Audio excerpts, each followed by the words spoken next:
Média, la table de l'hôte. Installé à Puy depuis 1993, le vigneron Basile Aymon est notre invité cette semaine. Originaire du Valais, il dirige les vins communaux depuis 32 ans et accompagne aujourd'hui leur transition vers une nouvelle ère avec notamment nouvelles étiquettes. Exactement, des nouvelles étiquettes et aussi non seulement donc l'apparence des bouteilles, l'apparence des étiquettes sont évoluées, mais il y a un petit dernier, une création. Alors de quoi s'agit-il ? Alors, il s'agit d'un assemblage de rouge de 3 cépages, du Dioli noir, du Gamaret et du Galota, et qui a eu la particularité d'avoir passé 2 ans dans des barriques de chêne suisse. Et c'est vrai que quand Basile Aymon m'a parlé de ça, il m'a dit les 2 ans de barrique, je me suis dit bonjour le jus de planche, ça va être atroce. Et puis pas du tout. C'est tout le contraire. C'est un vin qui est tout en finesse, qui est tout en délicatesse. Pour moi, c'est un vrai coup de cœur. Et alors, est-ce que vous avez d'autres avis sur ce vin ?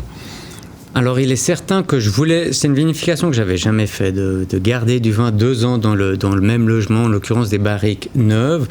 Et moi-même, je suis peu amateur de ces vins très barriqués. Donc, on a choisi, en fait, en amont, on a choisi c'est des chênes qui ont été coupés dans les forêts suisses par un tonnelier français. On a choisi la finesse du bois. C'est du chêne suisse. Le tonnelier les a sélectionnés. On a fait un long séchage dans sa tonnellerie. On a un grain très fin. C'est des petites barriques, c'est 225 litres. Moi, je travaille plutôt avec des barriques de 300 litres d'habitude.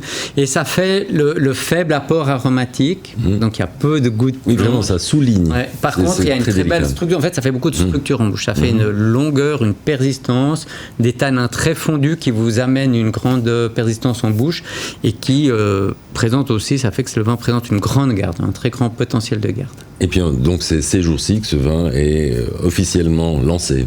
On a commencé à le commercialiser cet hiver, ouais.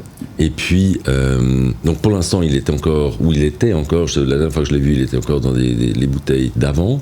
Oui, alors parce qu'évidemment qu'il y a un millésime de transition. Oui. Donc oui, il était encore dans l'ancien, avec la nouvelle étiquette, mais l'ancien flaconnage. Ouais. Mais donc ça va changer, il va être harmonisé aussi avec les autres. Oui, tout va être harmonisé au fur et à mesure que les vins apparaissent dans l'année. Les vins du printemps sont dès donc cette semaine mis en vente dans le nouveau flaconnage. Les vins qui viennent en automne et en hiver viendront par la suite. Ouais. Et puis, juste pour revenir au caractère de ce vin, comment est-ce qu'on obtient un tel équilibre, une telle finesse ? Parce que ça va quand même pas de soi, disons, surtout quand c'est quelque chose de nouveau. Bon, mais dans l'œnologie, il faut avoir de la chance. Hein. Il faut de l'expérience et de la chance. Un facteur chance réel. Ouais. Et c'est la magie du métier aussi, c'est de laisser un peu la porte ouverte à ce qui va se présenter.